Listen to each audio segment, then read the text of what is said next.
which is all about business ethical issues.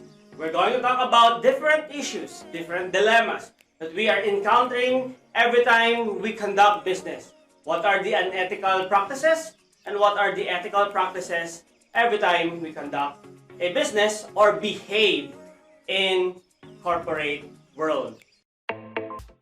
So what is ethical issue or what is ethical dilemma? Ethical issue is a problem or opportunity that requires an individual or a group to choose among actions that are evaluated as ethical or unethical. When we talk about ethical standards, it is the standard of what is morally right and what is morally wrong. Okay, so ano ba yung mga pamantayan na hindi mo dapat gawin at mga dapat mong gawin, mga bagay na tama at mali sa pamantayan ng pagsasagawa ng hanapbuhay or business or your proper behavior in the corporate world. Okay, so every time we do something, there is something that we should remember in that particular situation, and that is our ethical issue. Is this ethical or is this unethical? Or in the other words, or the simple terms, is this right or is this wrong? Number 2 is the ethical dilemma. It is a problem, situation, or opportunity that requires an individual or group to choose among several wrong or unethical actions. When we talk about dilemma, you are being torn between two or more situations, and then as if you are choosing the lesser evil. Okay? So parang pumipili ka, ano ba dapat kong gawin? Kapag ako ay gumawa ng mabuti, kaya lang hindi ako mapopromote. Kapag ako naman ay gumawa ng masama, ako naman ay mapopromote. Kapag ako ay nangupit, ako ay magkakapera. Pero pag hinintay ko yung sahod, ay matagal pa ako magkakapera. So may mga decisions ka, dilemma ka na gusto mong i-consider yung both na yun, ng action na yun, ano ba yung talaga yung dapat kong gawin? So that is ethical dilemma. Nagkakaroon ka ng matinding pagdesisyon regarding what you should do and what you should not do. What is ethical and what is unethical. And commonly, in choosing in ethical dilemma, you are choosing a lot of unethical practices, and then you're just choosing the lesser evil. As if you are weighing these two things are both evil, and then I have to choose something between them that is I will consider lesser evil.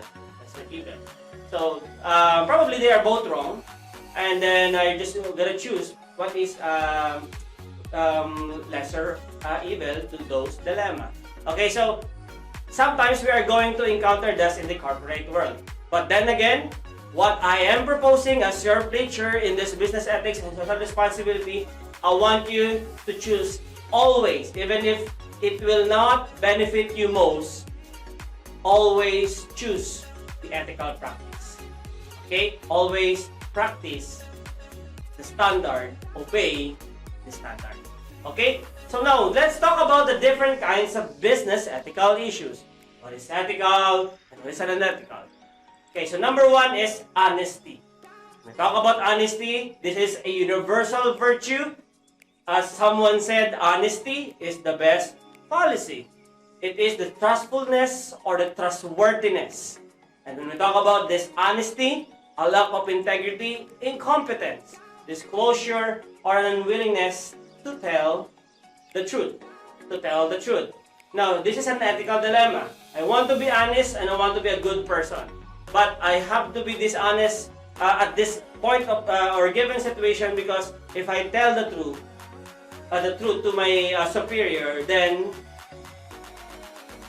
someone will get fired from this work. Okay? So, yeah. Do you want to protect someone from doing wrong? Or you want to be honest, but that person will be fired from that work? So honesty and dishonesty is sometimes we are being torn.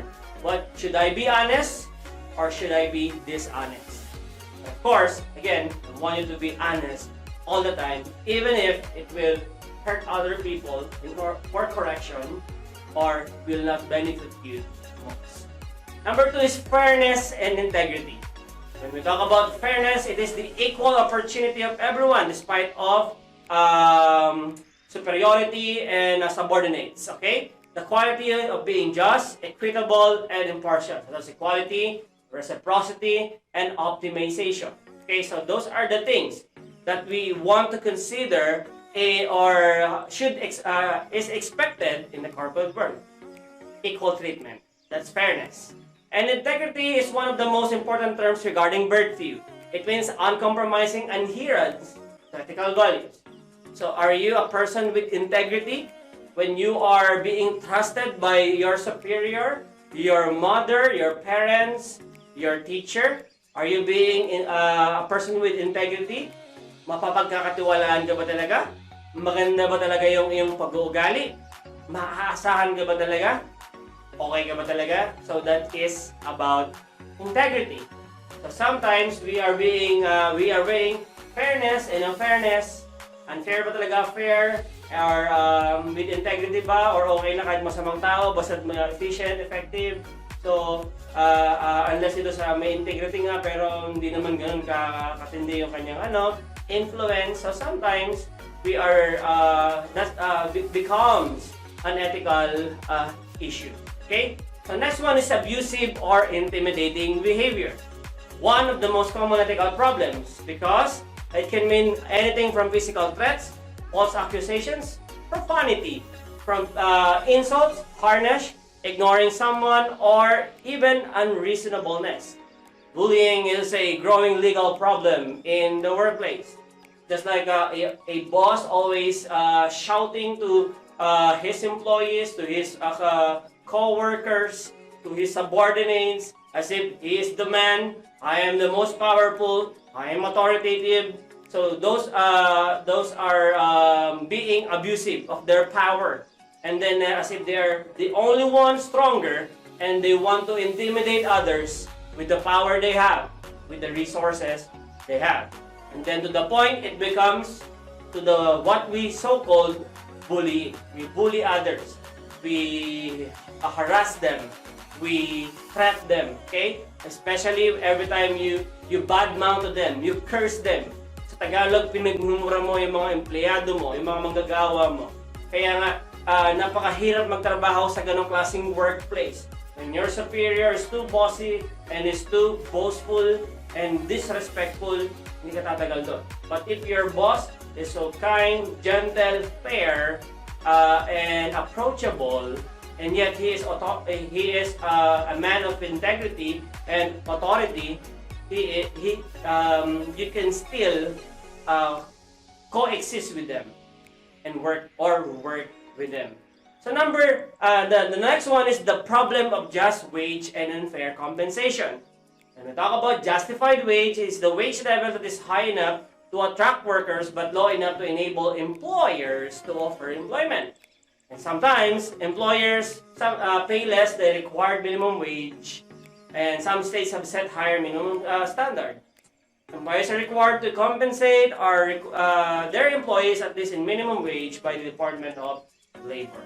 Kumbaga, you are working so hard, but the company is not giving you the fair amount of wages that you deserve. Okay? So mga bagay na ganun, parang kahit sa Pilipinas, di ba? We work so hard, but we are not really paid enough by our superiors. Okay? Especially dun sa mga probinsya na mayroong mga minimum wage. Sa province na lang eh. Our carpenters, our farmers, our mga vendors, yung mga ating mga caretakers, okay? They are not paid well enough according sa minimum wage. At least, I don't know, dito yata sa Mindoro, at least 400 something ang minimum wage natin daily. Okay, so that's minimum wage, alright?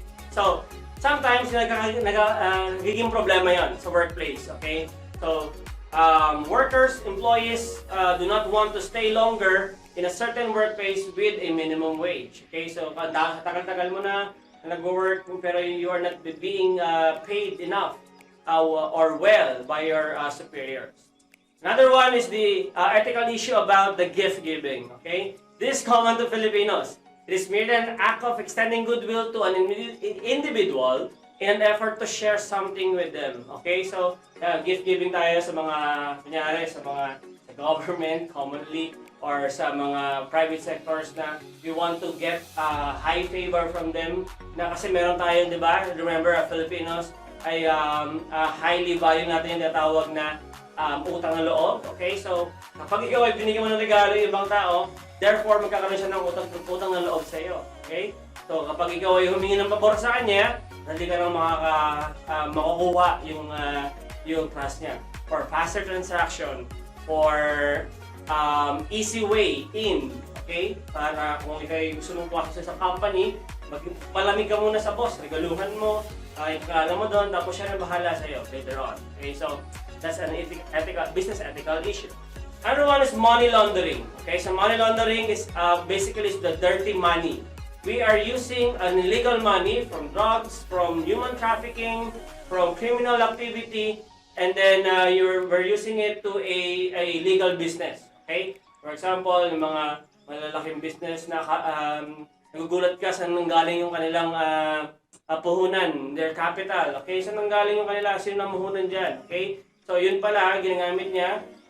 Pang front niya lang yun, pero at the back of his work, ay yung mga mga dirty work, okay, like drugs, human trafficking, criminal activity na siyang nagpopondo doon sa kanyang frontline na business, okay? Sometimes ganun yun. Pinapantakip lang yung pang business na yan, pero sa likod pala, there's a lot of criminal activity happening. Okay, so money laundering is basically a dirty money. Okay, so that's really a business ethical issue. And this next one is really typical here in the Philippines, probably in the government. And what's that? The insider trading. So, or the fixer. So, sila yung mga nakaabang sa labas na kahit nakalagay na no to fixer, pero marami nakaalabang sa labas, and then you're going to pay additional fee. Okay naman, very convenient kasi sila na yung mag-process ng paper for you doon sa loob. Kaya lang, syempre, additional fee yan. Hindi naman yun talaga kasama sa fee na kailangan mo. For example, license. Okay?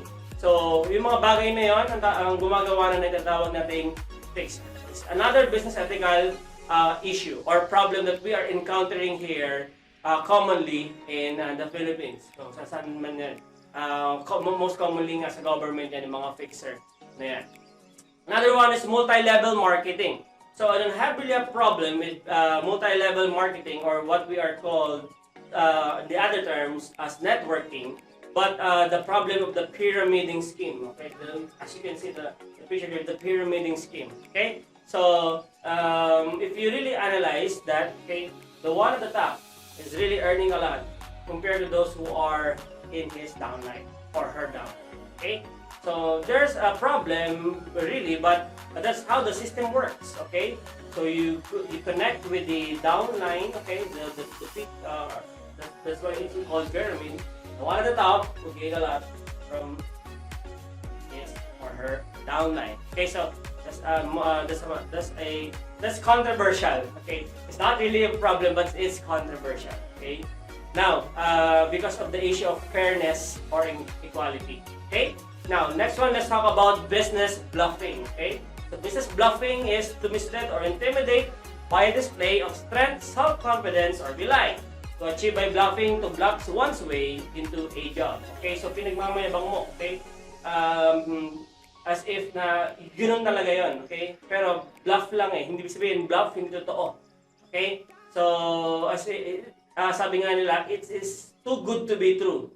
Okay? So, commonly sa Lazada, Shopee, right? So be careful as you order. Before you click, you really think twice of it because sometimes you will really not get what you order there. Okay, so sometimes too good to be true. Sobrang ganda ng equipment, but yung pala hindi pala talaga hindi yung totoo dumating sa iyo. It's a bluff, or sometimes it can be to the point of business scam. Okay, scam. It can also be considered scam, yung business bluff, okay? So like for me, for example, I ordered back then, I think 10 years ago, I ordered an iPad in the sulit.com amounting about 10,000, but in the market, it cost you around 30,000 at that time. Pero yun, na-scam na lang ako. Too good to be true, it's a brand new na sales lang ako, pero I didn't get the item. So, that is business bluff or scam in the other way around. Okay, next one is lying. So, sometimes this, or most of the time, we are torn to lie in the business because we are protecting ourselves or we are protecting others. Alright, so lying is also a part of ethical dilemma because you are choosing, do I need to lie in order to protect someone or to protect myself? Okay, but there are three types of lie: joking without malice. When we talk about malice, yung malicioso joke, alright, that can lead to sexual harassment, which is also another ethical problem. Commission lying and omission lying. Okay, so there are different kinds of lying, but in a whole, there is a lie. Okay, now let's talk about unjust dismissal. Unjust dismissal is an employment termination without proper notice or good reason. Okay, so pinatalsik ka na lang. Okay, you are fired without any reason. And you don't know. You're really excited to go to work in the morning, early in the morning, but when you come to your work, someone gave you a paper that terminates you. So, without reason. Alright, so that is an unjust dismissal. Okay, so that's one of the business ethical issues, and I hope that when you became a superior someday, you do not do this with your subordinates. Another one is conflict of interest. Okay, so exists when an individual must choose whether to advance his or her own personal interest, those of their organization or some other group. Okay, so pag sinabing conflict of interest, for example, sa government, meron sila talagang batas regarding conflict of interest. If you're a government employee, you should not practice your own or apply your personal interest to the government to gain more. For example, may project. Ikaw ay merong, usually project ng government is infrastructure, roads construction, at mga buildings, okay? So if you're a government employee, hindi ka pwedeng mag-subcontract, okay? Hindi ka rin pwedeng, kung meron kang construction business, hindi mo pwedeng i-offer yung construction mo sa government, okay? As if na you are not giving the opportunity to others, i-close mo na yung opportunity sa ilang. Ikaw lang yung benefit. So that's a conflict of interest. Tatawag natin kasi ginagamit mo yung interest mo at yung interest ng government para lang mas mag-gain ka ng mas marami at mabawasan mo ng opportunity yung iba. Okay? So that's conflict of interest. Kaya be careful, okay? So as you work, okay? And then the next one is bribery. Right? Bribery is the practice of offering something in order to gain an illicit advantage. Right? So pag sabing bribery, that's common, okay? Right? I'll give you a lot of money. So in exchange, you do something for me. Okay? So sa ibang term, under the table.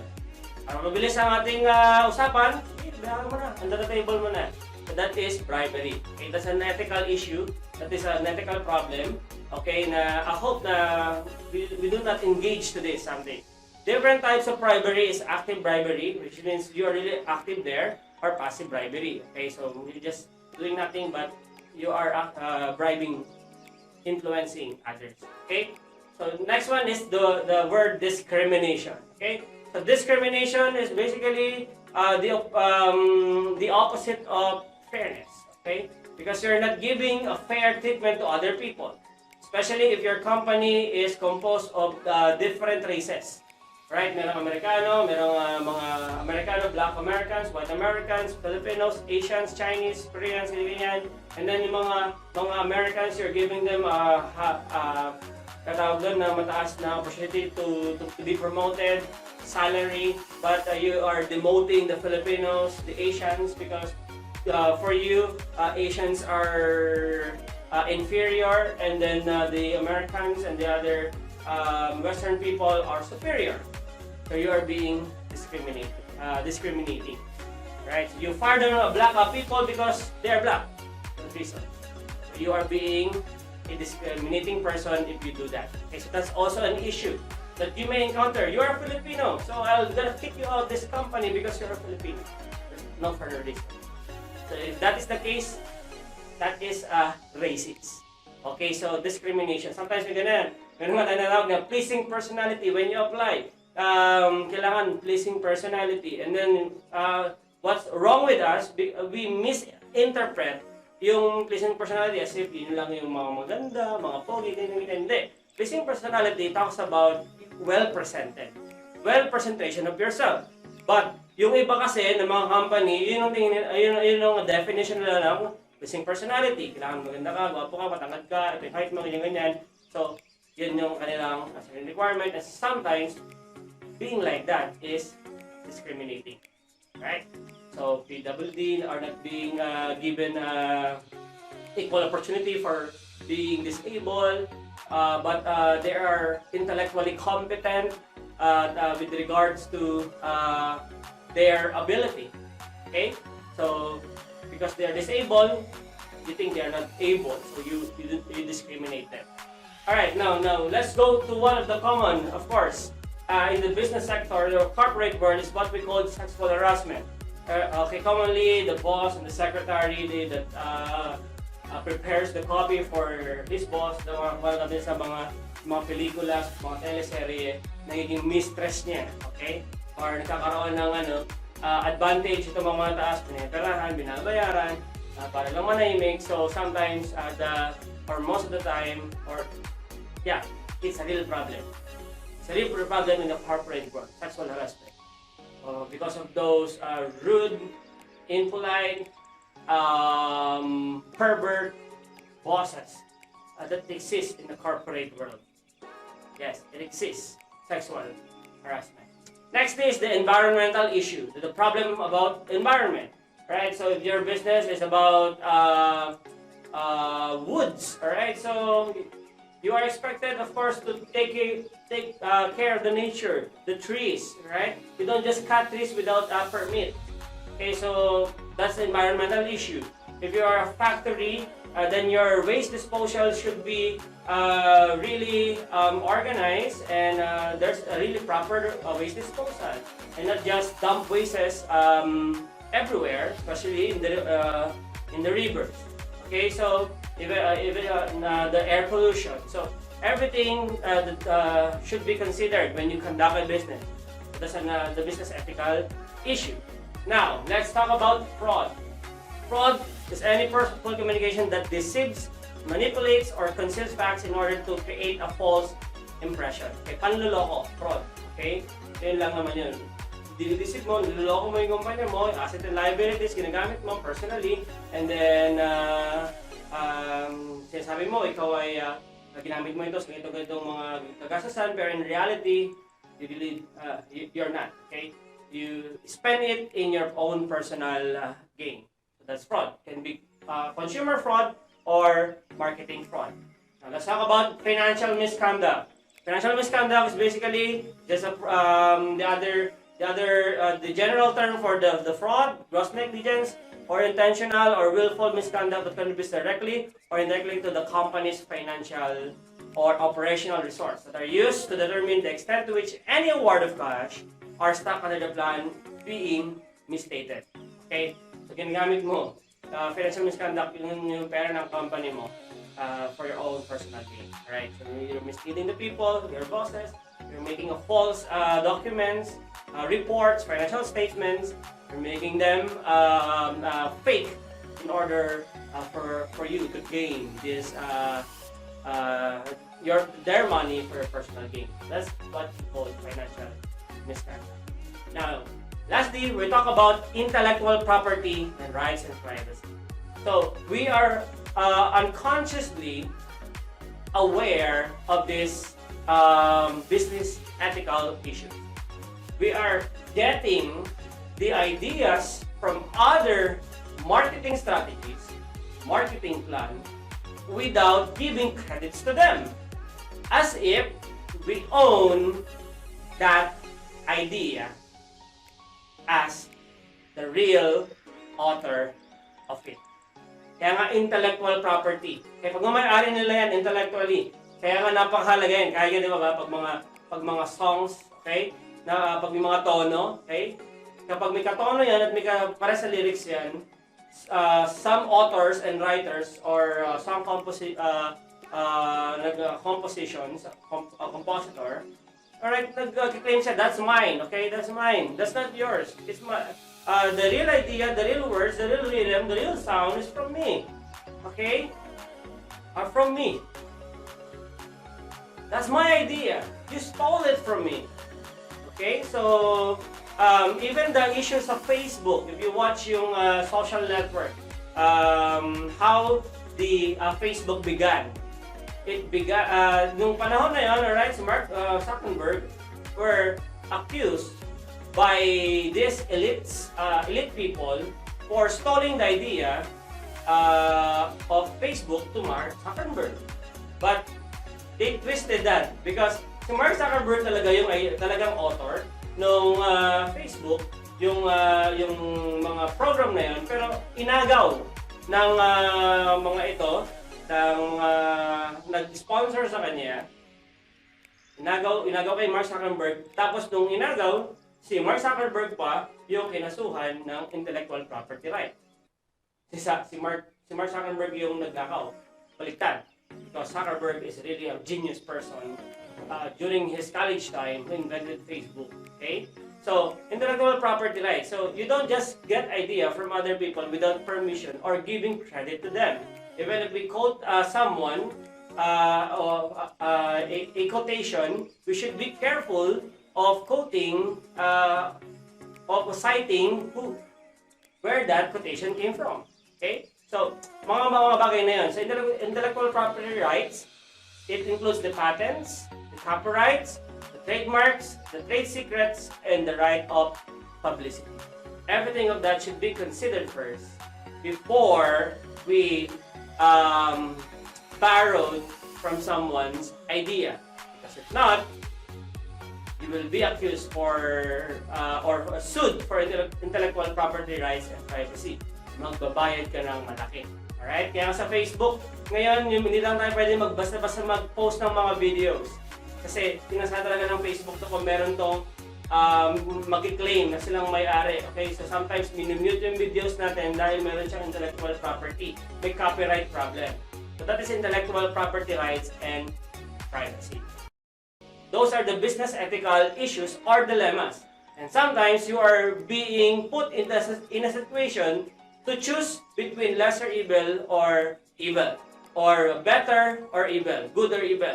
So those are the dilemmas that sometimes inevitably you will encounter as you pursue or be exposed in the corporate world. Kaya be careful, and as this objective is not for you to practice unethical, but for you to practice ethical practices in the business sector, and to be socially aware of what's really going on or the problems in the corporate world. So that is all about the business ethical issue and even dilemmas. Now, class, for your weekly assessment.